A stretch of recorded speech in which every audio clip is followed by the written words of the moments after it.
ಶ್ರೀರಾಮ್. ನೀವು ನೋಡ್ತಾ ಇದ್ದೀರಾ ಟಿವಿ ವಿಕ್ರಮ. ನಾನು ಸೌಮ್ಯ ಸನಾತನಿ. ನಮ್ಮ ಟಿವಿ ವಿಕ್ರಮದ ಎಲ್ಲಾ ಕಾರ್ಯಕ್ರಮಗಳ ನೋಟಿಫಿಕೇಶನ್ ನಿಮಗೆ ಸಿಗಬೇಕಂತ ಹೇಳಿದ್ರೆ ನಮ್ಮ ಟಿವಿ ವಿಕ್ರಮ ಚಾನೆಲ್ ಅನ್ನು ಸಬ್ಸ್ಕ್ರೈಬ್ ಮಾಡಿ, ಹಾಗೆ ಬೆಲ್ ಬಟನ್ ಕ್ಲಿಕ್ ಮಾಡೋದನ್ನ ಖಂಡಿತ ಮರಿಬೇಡಿ. ವೀಕ್ಷಕರೇ, ಒಂದು ಮಾತಿದೆ, ಕೈಲಾಗದವ ಮೈಯೆಲ್ಲ ಪರ್ಚ್ಕೊಂಡ ಅಂತ. ಪಾಪ ಅಬ್ಬಾಜಾನ್ ಓವೈಸಿಗೆ ಕೈಲಾಗ್ತಾ ಇಲ್ಲ, ಮೈಯೆಲ್ಲ ಪರ್ಚ್ಕೊಳ್ಳೋದೇ ಆಗೋಗಿದೆ. ಒಂದಾದ್ಮೇಲೆ ಒಂದು ಏಟು ಬೀಳ್ತಾ ಇದ್ರೆ ಹೆಂಗ್ ತಡ್ಕೋಬೇಕು ಜೀವ? ಅವರ ಅಲ್ಲ ಸ್ವಲ್ಪನಾದರೂ ಅಬ್ಬಾಜಾನ್ನ ಉರಿ ಕಡಿಮೆ ಮಾಡಿದರೆ ಸಾಕಿತ್ತು.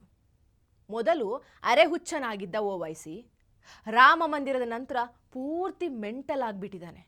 ಅದಾದಮೇಲೆ ಮೋದಿಜಿ ವಕ್ಫ್ ಬಿಲ್ ಬೇರೆ ತರೋಕೆ ಹೊರಟ್ರಾ, ಮುಗೀತು, ಪುರ್ಸೋತೇ ಇಲ್ಲ, ಬರ್ನಲ್ಲಿ ಹಚ್ಕೊಳ್ಳೋಕೆ ಹಂಗಾಗಿದೆ.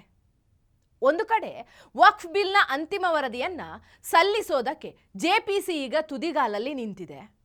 ಜೆಪಿಸಿಯಲ್ಲಿ ಮಹತ್ವದ ಚರ್ಚೆ ಆಗ್ತಾ ಇದೆ.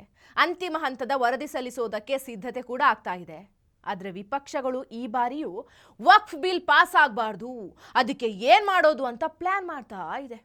ಆ ಗ್ಯಾಪ್ನಲ್ಲಿ ರಗಳೆ ಮಾಡಿ ಓವೈಸಿ ಆ್ಯಂಡ್ ಗ್ಯಾಂಗನ್ನು ಒದ್ದು ಓಡಿಸಿದ್ದು ಆಯಿತು. ಹಾಗಾದರೆ ಜೆಪಿಸಿ ಅಂತಿಮ ವರದಿಯನ್ನು ಯಾವಾಗ ಸಬ್ಮಿಟ್ ಮಾಡುತ್ತೆ? ಕೇಂದ್ರ ಅದನ್ನು ಯಾವಾಗ ಮಾಡುತ್ತೆ? ವಿಪಕ್ಷಗಳು ಯಾವ ತಂತ್ರ ಮಾಡ್ತಾ ಇದೆ? ಡೀಟೇಲ್ ಆಗಿ ಹೇಳ್ತೀನಿ. ವಕ್ಫ್ ಬಿಲ್ ಲೋಕಸಭೆಯಲ್ಲಿ ಪಾಸ್ ಆದರೂ ಕೂಡ ಅದನ್ನು ಜಾರಿ ಮಾಡೋದಕ್ಕೆ ವಿಪಕ್ಷಗಳು ಬಿಟ್ಟಿರಲಿಲ್ಲ. ಹೇಗೆ ಬಿಡೋಕ್ಕೆ ಸಾಧ್ಯ? ಯಾವುದಾದ್ರೂ ಒಳ್ಳೆ ಕೆಲಸ ಮಾಡಬೇಕು ಅಂದಾಗ ಇದ್ದಿದ್ದೇ ಇವ್ರದ್ದು. CAA NRC ತಂದಾಗಲೂ ಇಡೀ ಮುಸ್ಲಿಂ ಸಮುದಾಯವನ್ನು ಎತ್ತಿ ಕಟ್ಟಿದ್ರು.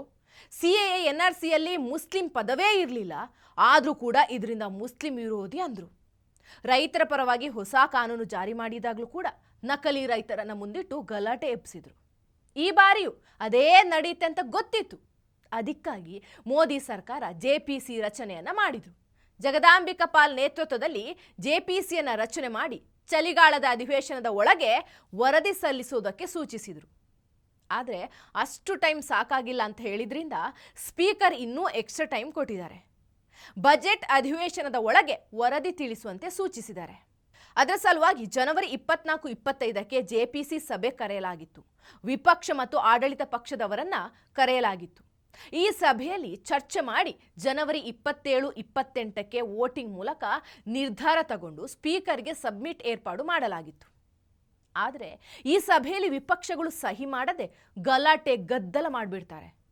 ಜಮ್ಮು ಕಾಶ್ಮೀರದ ಪ್ರತಿನಿಧಿಗಳು ತಮ್ಮ ಅಭಿಪ್ರಾಯ ಹೇಳಲಿಲ್ಲ, ಅಲ್ಲಿ ಮುಸ್ಲಿಮರ ಜನಸಂಖ್ಯೆ ಹೆಚ್ಚಿದೆ, ಹೀಗಾಗಿ ಅವರ ಅಭಿಪ್ರಾಯ ತುಂಬಾ ಮುಖ್ಯ, ಅವರನ್ನು ಬಿಟ್ಟು ಏಕಪಕ್ಷೀಯವಾಗಿ ನಿರ್ಧಾರ ತಗೊಳ್ಳೋ ಹಾಗಿಲ್ಲ ಅಂತ ಓವೈಸಿ, DMKಯ ಎ ರಾಜಾ, ಕಲ್ಯಾಣ್ ಬ್ಯಾನರ್ಜಿ ಸೇರಿ 10ಕ್ಕೂ ಹೆಚ್ಚು ಸದಸ್ಯರು ರಗಳೆ ಮಾಡಿದ್ರು. ಇವ್ರದ್ದು ಮೊದಲಿಂದಲೂ ಇದೇ ಗೋಳು. ಹಿಂದೆ ಕೂಡ ಕಲ್ಯಾಣ್ ಬ್ಯಾನರ್ಜಿ ಗಲಾಟೆ ಮಾಡಿ ಕೈ ಕೂಡ ಪೆಟ್ಟು ಮಾಡ್ಕೊಂಡಿದ್ರು. ಮತ್ತೆ ಇನ್ನೊಂದು ಆಗೋದು ಬೇಡ ಅಂತ ಗಲಾಟೆ ಮಾಡ್ತಿದ್ದಂಥ 10 ಸದಸ್ಯರನ್ನ ಜಗದಾಂಬಿಕಾ ಪಾಲ್ ಅವರು ಜೆಪಿಸಿಯಿಂದ ಓಡಿಸ್ತಾರೆ. ಇದು ವಿಷಯ. ಹಾಗಂತ ಯಾರು ಟೆನ್ಷನ್ ಆಗೋ ಅಗತ್ಯ ಇಲ್ಲ. CAA NRC ಆದಾಗಲೂ ಇವರು ಮಾಡಿದ್ದು ಇದನ್ನೇ.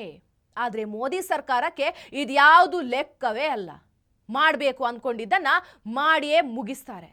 ಕೊಟ್ಟ ಮಾತಿಗೆ ತಪ್ಪೋರಲ್ಲ ನಮ್ಮ ಮೋದಿಜಿ. ಟಿವಿ ವಿಕ್ರಮ, ದೇಶ ನಿಮ್ಮ ಕೈಯಲ್ಲಿ. ಟಿವಿ ವಿಕ್ರಮ, ದೇಶ ನಿಮ್ಮ ಕೈಯಲ್ಲಿ.